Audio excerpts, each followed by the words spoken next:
programa de hoje nós vamos falar sobre um tema que chama a atenção do mundo inteiro. Nós estamos na terceira década do século XXI e os indicadores globais, nacionais, locais, ainda fazem a nossa atenção se voltar para a questão da fome, da pobreza e da insegurança alimentar. Juntos, assim, parecem a mesma coisa, mas as estratégias são diferentes para combater cada coisa dessa. E principalmente gira e orbita em torno de políticas públicas de uma percepção em relação ao Índice de Desenvolvimento Humano, por exemplo, a isso que é um direito universal, a isso que é tão básico, que a gente não acredita que nessa terceira década do século XXI a gente esteja falando sobre isso. O fato é que, no rumo que o mundo está indo, com as polarizações que são políticas e deixam de discutir temas essenciais que diz respeito a todo ser humano e a todo cidadão, a gente termina tendo não só um vale, um fosso, um universo de coisas que nos separa disso que é uma indignidade humana, a questão de fome e de insegurança alimentar. De tanto falar sobre isso, eu acho que é preciso haver um letramento, a gente precisa conversar sobre isso, porque a gente vai escutando esses termos e eles não são claros para a gente vai repetindo, eles vão se tornando comum e, na prática, não resolve nada a gente só ouvir falar sobre isso. Então, existe uma mediatização de temas essenciais em que a gente precisa traduzir para saber o que você, o que eu, o que os governos, as empresas e toda a humanidade tem a ver com isso. E esse é o caso de pobreza, de fome, e especialmente insegurança alimentar, que também está dentro desse contexto todo. Para discutir isso, é claro que a gente tinha que chamar uma autoridade no assunto. Eu estou aqui com o doutor em nutrição, Gilvo de Farias Júnior.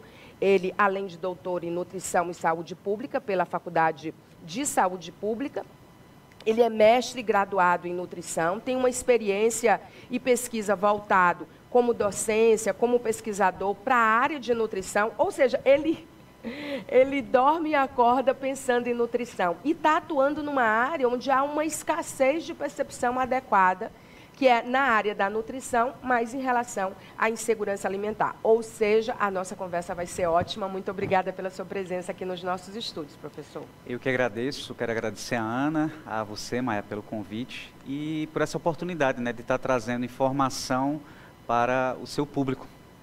A pobreza, a gente é que agradece, na verdade. A pobreza e a insegurança alimentar, elas são questões interconectadas, na verdade, né? Que têm um impacto significativo na vida das pessoas no mundo inteiro, porque tudo começa por aí.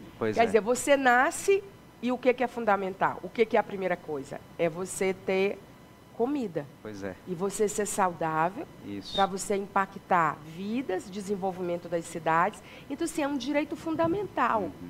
Como foi que a gente chegou onde a gente está hoje, professor? Pois é. Aproveitando a tua deixa, né? Os estudos já mostram que ainda na concepção, ainda dentro do ventre materno, o que a mãe consome vai ser determinante para a vida adulta dessa criança, né? Ela, ainda no ventre materno, ela vai aprender sabores, ela vai formar os hábitos dela.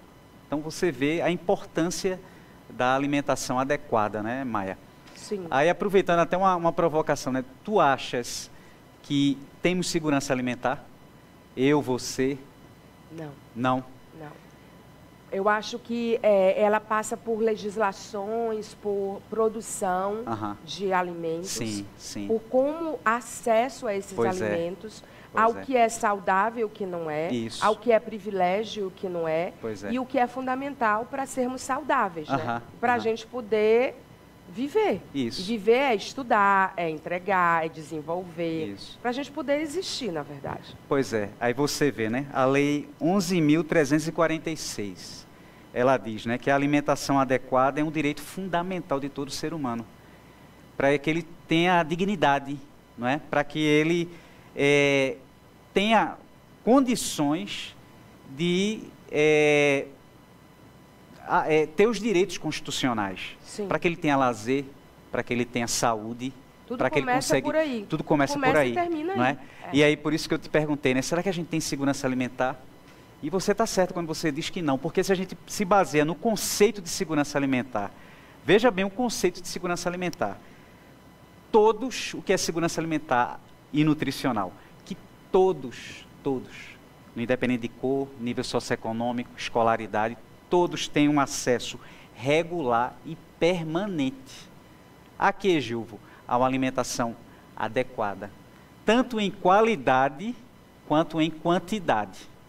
Sim. De forma regular, veja bem, e permanente, respeitando o aspecto do ambiente, né, da questão da sustentabilidade, respeitando a questão cultural, econômica. Então, se a gente se prender a esse conceito, quem é que tem segurança alimentar? Porque mesmo quem tem condições econômicas, porque quando a gente fala de insegurança alimentar, a gente faz uma conexão imediata com pobreza e com fome. Isso. Com comida. A gente não tem essa segurança porque a gente compra comida envenenada, com agrotóxico. Isso. De todo tipo, né? E a gente enfrenta uma indústria que não é a da saúde. Não. Então, assim, não é só uma questão de condição social, Isso. de acesso à comida. Aham. Agora, claro, que quando a gente conecta a insegurança alimentar, a questão da pobreza e da fome e aos indicadores, aí fica mais grave ainda, não é, professor? E aí, trazendo para o público, né? O pessoal fica vendo que segurança alimentar, insegurança, que danado é isso, né? Existe a escala brasileira de insegurança alimentar. Ela nada mais é do que um questionário com 14 perguntas, em que quanto mais respostas sim, mais insegurança essa comunidade, essa população, ela apresenta, né? Então, são perguntas referentes aos 90 dias, ou seja, 3 meses antes. Então, eu chego para a comunidade e pergunto, olha, você sentiu ou teve a preocupação de que a comida iria acabar por falta de dinheiro? Se ele responder sim, ele já é considerado como ISA leve, né? Insegurança alimentar leve. Se, além disso, começou a haver uma redução na quantidade de alimentos, ou seja, ele consumia 3 refeições diárias, passou a consumir 2. Ele já entra na condição de insegurança alimentar moderada. Passou disso, quando já começa a haver fome, e aí já incluindo crianças, né, menores de 18 anos inclusive, aí já é a ISA grave, já é a fome, né, que tanto se alardeia por aí, né? E aí, como você disse, envolve a indústria, com certeza. Não basta eu ter renda, tá, para eu ter uma alimentação saudável. Estudos publicados na Revista de Ciência e Saúde, no Jornal de Pediatria, têm mostrado o seguinte: será que os indivíduos que recebem o Bolsa Família, né, recebem ajuda do governo, será que eles melhoraram a alimentação? E eles visto que não melhoraram. Pelo contrário, houve um aumento no consumo, no caso das crianças, né, de guloseimas, de bebidas açucaradas, tá? Entre os adultos, também houve um aumento nos alimentos ultraprocessados, e aí, aproveitando para informar a população, que danado é isso também? O que é alimento ultraprocessado, né? É muito simples, gente. Basta você olhar no rótulo, e se você consegue observar ali no rótulo, com uma composição, muitas vezes é difícil de pronunciar, né, de produtos químicos, aquilo ali é produto ultraprocessado, né, que são feitos, né, para causar o vício mesmo. Estudos, para você ter uma ideia, Maia, os estudos mostram que essa ânsia, né, por determinados alimentos que a indústria ela fabrica, nesse sentido, conhecedora do sistema nervoso central, né, e dos estímulos do prazer, né, das sensações, é semelhante a um indivíduo viciado em drogas. Para você ver... Como é impactante, né, professor? Pois é. Ou seja, onde é que está a segurança alimentar, né? Por mais que eu tenha escolaridade e por mais que eu tenha renda, isso não me garante uma segurança alimentar. Se você chegar aqui... Por quê, né? Aí vem os determinantes da segurança alimentar. Um deles é a disponibilidade de alimentos. Se você chegar aqui na rede de supermercados, A nossa alimentação, ela é pautada no que tem disponível. Não é verdade? Sim. É o que está ali disponível. Não é o que é o necessário, que é o importante, na verdade, né? São muitos pontos em relação à pobreza e à insegurança alimentar no Brasil. Qual é a diferença entre os dois termos para a gente entender, professor? Pois é, a pobreza, né? Classificado o indivíduo, hoje o indivíduo com uma renda abaixo de R$ 77,00 per capita, né? Ele é considerado, está abaixo da linha da pobreza, né? Então, é nesse sentido, né? E a questão da insegurança alimentar é quando você não tem acesso ao alimento de qualidade, não é?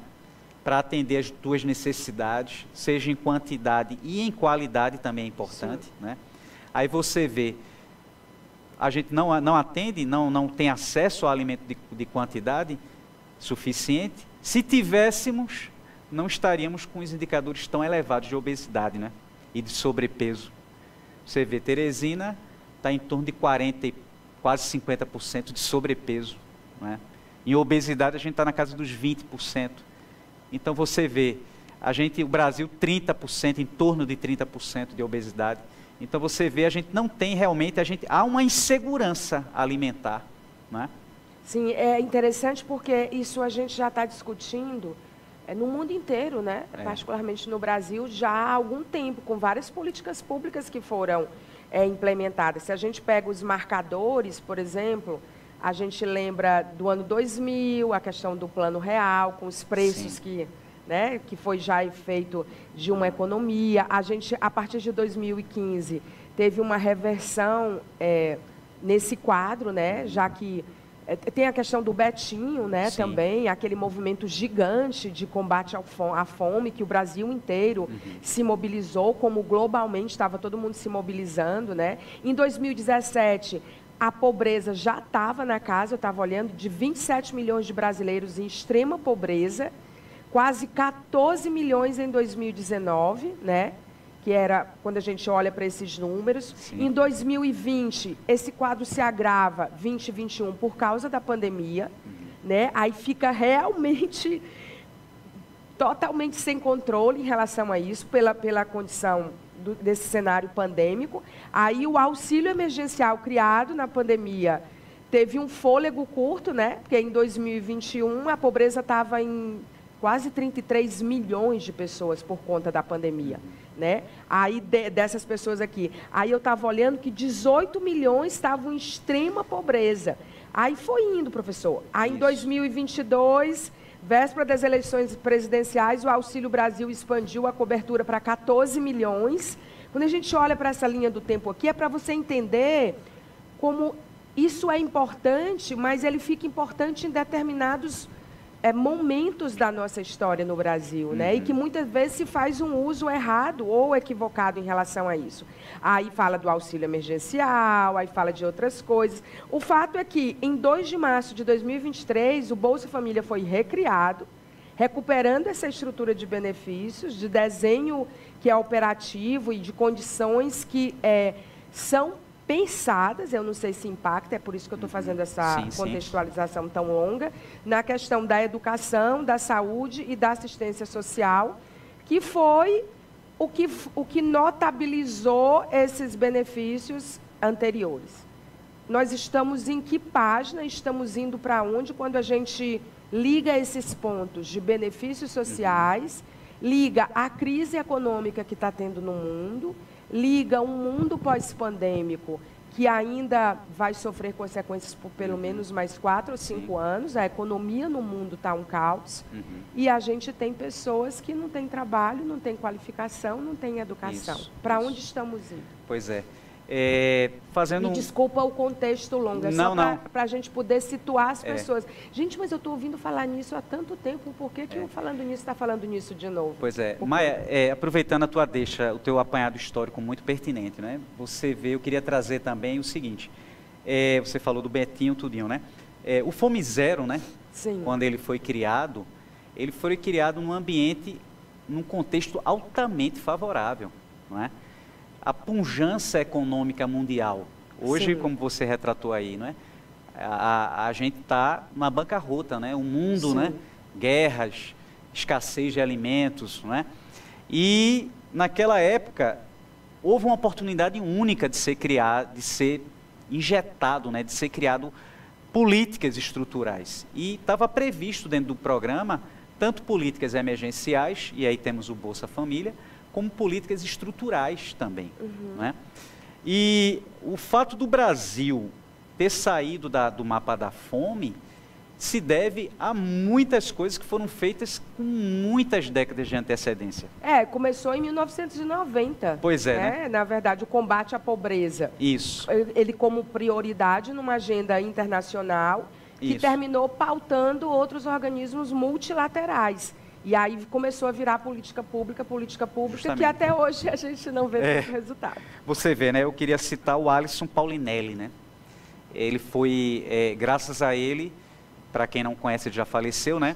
Agrônomo, ele pegou o Cerrado de Minas Gerais, solo pobre, enriqueceu, foi visto pelo governo na época de Geisel, ele foi chamado para ser ministro, mais de 3.000 pesquisadores foram pelo mundo afora para aprender a tecnologia para cultivo nesse tipo de ambiente, sem condições nenhuma de seca, de solo pobre. Ele trouxe isso para o Brasil, inclusive ele foi indicado ao Prêmio Nobel, né, da Paz, e ele trouxe isso para o Brasil. E por que eu estou dizendo isso? Hoje somos os maiores produtores de grãos do mundo. A gente está ali pau a pau com países como os Estados Unidos, né? Não é? Para você ver. Agora, por que, não é? Como você disse, tanta gente passando fome, não é? Por quê? E a pobreza vinculada à insuficiência de renda, né? Isso. E o mundo discutindo a possibilidade de uma renda única básica. Imagina. Né? Por conta dos avanços da tecnologia e da falta de qualificação da imensa maioria das pessoas de um planeta para ocupar essas posições novas, porque não estão qualificadas. Sim. Então, os grandes institutos, órgãos do mundo, e Big Techs e outras grandes empresas já estão discutindo, você deve ter ouvido já, né? A renda básica única, que eu não sei. Você vê, você falando nessa questão da qualificação, né? Tem que ter qualificação também, não é? Quase sempre a escolaridade, ela está atrelada à renda. Quando eu melhoro minha escolaridade, a probabilidade de eu conseguir melhores empregos e melhor renda aumenta, né? Então, você vê, voltando à questão histórica, foram medidas feitas a longo prazo e políticas estruturais, não é? Para que a gente pudéssemos ter saído do mapa da fome, tá? É importante... Mas a gente só aumentou nos últimos 30 anos, justamente, né? É importante a política emergencial, sem dúvida. Quem passa fome não vai esperar uma mudança estrutural, né? E quando eu falo mudança estrutural, é educação, né, de qualidade, não é matriculados. O fato de estar matriculado, sim, em termos de qualidade. Como é que está sendo esse ensino de qualidade? E a condição, né, para ter o benefício. Como é que você acha que a insegurança alimentar, ela dimensiona a fome e a insegurança, professor? Como é que ela dimensiona isso aí, né? E a fome e a pobreza? Você vê, é provável que haja subnotificação, não é? Ela não consiga abarcar, né, a realidade, não é? É possível, né, que haja uma subnotificação. Hoje temos 33 milhões de indivíduos em insegurança alimentar grave, né? Ou seja, indivíduos passando fome, não é? Então é possível sim que haja subnotificação, não é? Não há uma mensuração em relação, fala-se em segurança alimentar, mas será que realmente não tem como a gente mensurar? E aqui na nossa conversa a gente chegou à conclusão que não existe segurança alimentar ao pé da letra, não é? Não. Você vê, escolaridade garante? Não necessariamente. Os sistemas sociais de proteção, eles são muito restritivos, né? Porque eles pensam a alimentação e a comida como algo isolado. Justamente. Então, por exemplo, se a pessoa perde o emprego, isso impacta na segurança alimentar dele, no que ele come, né? Então, assim... eu acho que há uma escassez de políticas públicas mais eficientes e a longo prazo que não sejam eleitorais. Né? Isso.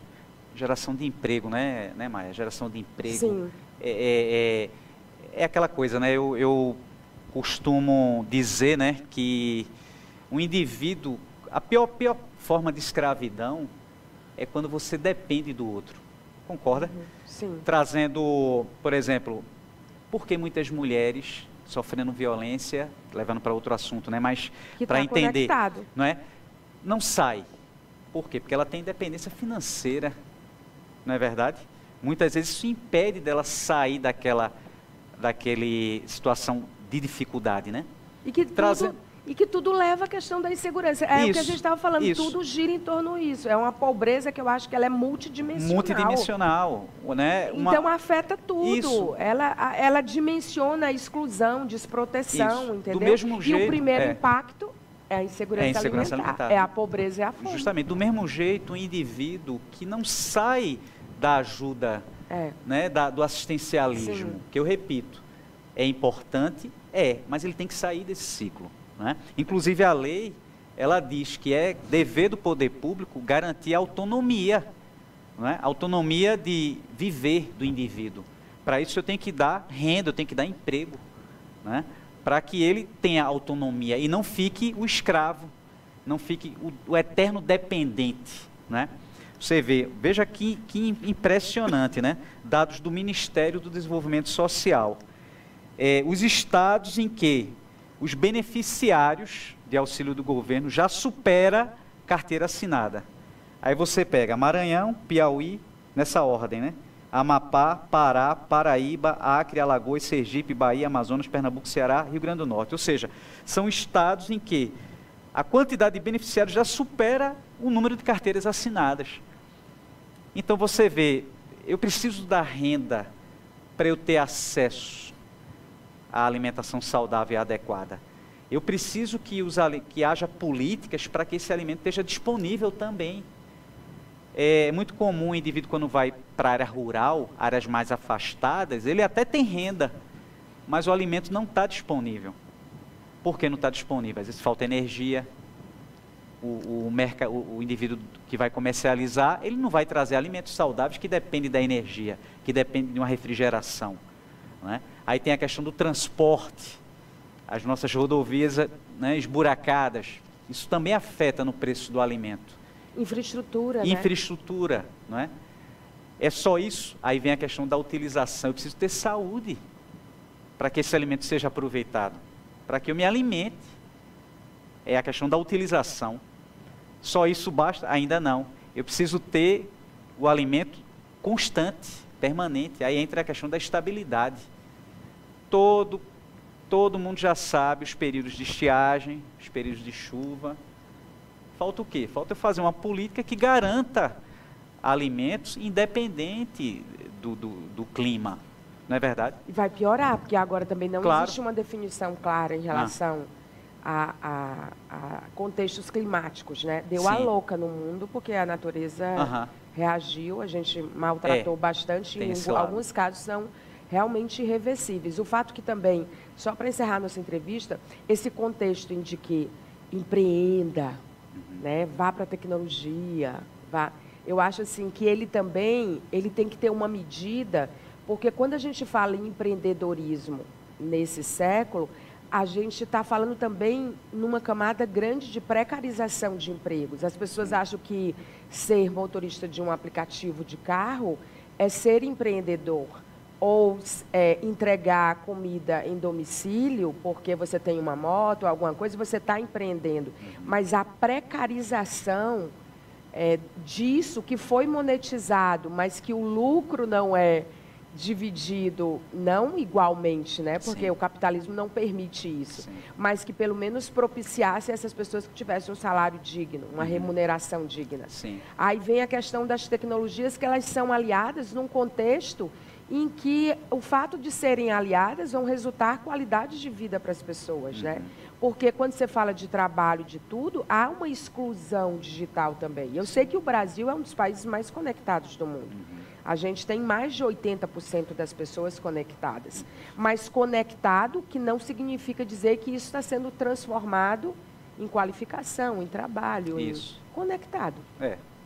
No sentido mais, talvez, empobrecido do que é a conexão e que até rouba seu tempo, na verdade. Né? Aproveitando a tua deixa, né? Os estudos mostram que quanto mais tempo de tela Sim. num tablet, num celular, num computador, maior, no caso de crianças e adolescentes, Sim. mais prejuízo cognitivo de aprendizagem, né? São falácias que são ditas, mas um aplicativo A ou B vai educar. Não, os estudos já mostram que quanto mais tempo eu passo dentro de uma tela, inclusive eu fico sedentário, né? Quantas pessoas vão acessar uma mensagem, quando se tocam já são mais de 2 horas ali, nem se perceberam disso. Eu sei que tem ODS, são Objetivos de Desenvolvimento Sustentável, sim, que orbitam em torno dessa que é uma causa da humanidade, né? E que a gente precisa expandir, ter consciência, na verdade, em relação ao que significa insegurança alimentar, o que significa fome e pobreza, e a repercussão disso nas nossas vidas, nas nossas cidades, na humanidade, e que vai impactar a todos indistintamente. Porque não é só quem passa fome, não é só, tipo, que a gente um pouco que naturalizou as coisas, né? E a gente também tem dificuldade e dificuldade não, a gente é hipócrita, a gente não nomeia as coisas, né? Então, eu acho que trazer você aqui é chamar a atenção para isso, né? Para onde é que a gente está indo, o que está sendo construído. E existe uma forma da gente se proteger em relação a isso, da gente como cidadão. Nós estamos organizados nesse nível, enquanto nação? Pior que não. Não, né? Um dia desse eu estava conversando com um profissional, né? Sendo atendido por um profissional, e você vê escolaridade elevada e tal. E ali no meio da conversa ele disse, mas se é aprovado pela Anvisa, é seguro? Não necessariamente. Então, para você ver, né? Uma pessoa letrada, formada, mas com essa concepção. Imagina um leigo. Eu entrevistei outro dia uma geriatra, só para encerrar, sim, e ela disse, gente, eu não sei se é diazepam, tá? Eu não sei, eu não tenho certeza, mas de qualquer forma, esse é um podcast que ele está disponível, tá? Inclusive você pode até acessar minhas redes, que ele tem os links lá, mas que ela falava que era uma medicação proscrita, ou seja, uma medicação que não podia mais ser prescrita, ela não podia mais ser recomendada, né? Principalmente para idosos, né? Que a gente estava falando sobre, sim, longevidade, e ainda tem disponível. Então, quando você falou da Anvisa, eu fiquei ligando as coisas, os órgãos, né? E as regulações, isso, né? Trazendo para a alimentação, né? Sim. Salsicha. Câncer. Câncer. Está lá sendo vendida. Inclusive, faz parte da cultura o cachorro-quente, né? Que tem que ter a salsicha, né? E tem tanta coisa. A gente vai falar de biscoito recheado, vai falar, insegurança alimentar aí também, não, né? Trazendo essa... Você vê como a indústria alimentícia, ela é perversa, né? Sim. Ela mede a textura do biscoito em hertz, não é? Porque a tendência nossa é o quê? Murcho, eu não consumo, não quero. Sim. Ela pensando nisso, para você não deixar de consumir, ela vai produzir alimentos, biscoitos, com essa... E aí isso também está dentro do segurança alimentar, claro, porque a gente associou insegurança alimentar aqui a fome e pobreza num contexto de políticas públicas, que a gente já vive há um tempão no mundo, no Brasil particularmente, falando sobre isso, e outros países, outras nações que lidam com isso, né? Mas se a gente fosse falar só sobre insegurança alimentar, é outra entrevista, professor. Você vai ter que voltar aqui para a gente poder conversar sobre isso de novo, tá bom? De qualquer forma, foi muito bom tê-lo aqui. Muito obrigada pela entrevista. Você só dá aula, não que isso seja pouco? Sou dedicação exclusiva, não é? Dedicação exclusiva. Essa Universidade Federal do Piauí é uma potência, né? Essa semana a gente só tem entrevistado professores, doutores, assim, que são fantásticos, né? Então, assim, pena que eu acho que nós ainda não chegamos no Piauí, no Brasil como um todo, mas particularmente no Piauí, das empresas demandarem a ciência dentro das academias, né? Porque já pensou a sua colaboração dentro disso? Vou lançar uma indústria de alimento, vou lançar uma lanchonete, um restaurante, eu não sei o quê. Por que não adota como causa a insegurança alimentar? Aí mais uma deixa tua, desculpa, você vê. Pior que a indústria alimentícia, ela tem grandes especialistas. Conhecedores do sistema nervoso, conhecedores da tecnologia de alimentos, só que... É tipo assim, é business. É, É. justamente. É tipo assim, você vai usar o que você sabe para fazer as pessoas amarem isso. Isso. Para o bem ou para o mal. Para o bem ou para o mal. Enfim, a gente conseguiu resumir, eu acho, né? Muito obrigada, professor, pela entrevista. Ótima entrevista. Você continua aqui com a gente. Eu só queria dar um recado rápido aqui sobre a Faculdade 7. A Faculdade 7, ela criou no Brasil o Sistema Presencial Modulado de Ensino, que é uma potência, acabou de lançar o curso de odontologia, mais um dentro de todo o conjunto de 33 cursos agora que a faculdade tem, em modalidades de ensino diferentes. E que a gente recomenda que você conheça por causa dos programas sociais, por causa da gestão humanizada da professora Tânia Sampaio, por causa da estrutura, são 11 mil metros quadrados, por causa de todas as validações do Ministério da Educação e Cultura em relação às metodologias próprias criadas pela faculdade, como o sistema presencial modulado de ensino, onde o aluno vem, assiste de qualquer lugar do Brasil, assiste uma semana de aula, de quinta a domingo, e ele tem depois uma sala de aula invertida, e ele tem toda uma tecnologia à disposição dele, e não é um curso remoto. Né? E os laboratórios, as aulas presenciais são de alta performance, ou seja, trata esse acadêmico como ser humano, ele não precisa largar a família dele, os amigos, os estágios são feitos na cidade onde ele mora, é fantástico. É com esse recado da Faculdade 7, que é incrível, né, que a gente vai para o intervalo comercial e a gente volta já já com o giro, dados que falam, tem muita coisa ainda no programa. Eu estou esperando você. Até já. Odontologia é na Faculdade 7. Horários flexíveis que possibilitam trabalho e estudo através do inovador sistema presencial modulado. Você que mora em outra cidade pode fazer o curso dos seus sonhos em 5 anos e 1 semana de aulas presenciais por mês. Com uma equipe docente de excelência, laboratório e clínica com tudo que há de mais moderno. Inscrições abertas, vestibular agendado. Informações no WhatsApp 869-9920-8914.